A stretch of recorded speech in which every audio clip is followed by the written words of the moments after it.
Годинава, инфлацијата постепено ќе забавува и ќе се стабилизира на 8%, предвидуваат проекциите на Народна банка.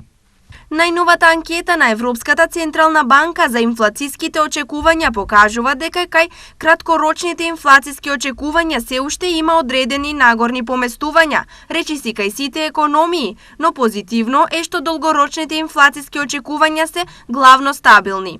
Неопходно е инфлацијата да се врати на одржлив пат и со тоа да се зачува куповната моќ на населението и да се поддржат инвестициите преку намалување на неизвестноста.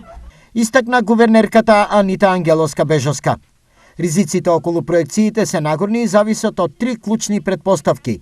Цените на примарните производи да се стабилизираат, застоите во синџирите на снабдување и натаму да се намалуваат и инфлацијските очекувања да се стабилизираат. Пред неколку денови статистика пресмета годишна инфлација од 14% и над 18% инфлација за декември.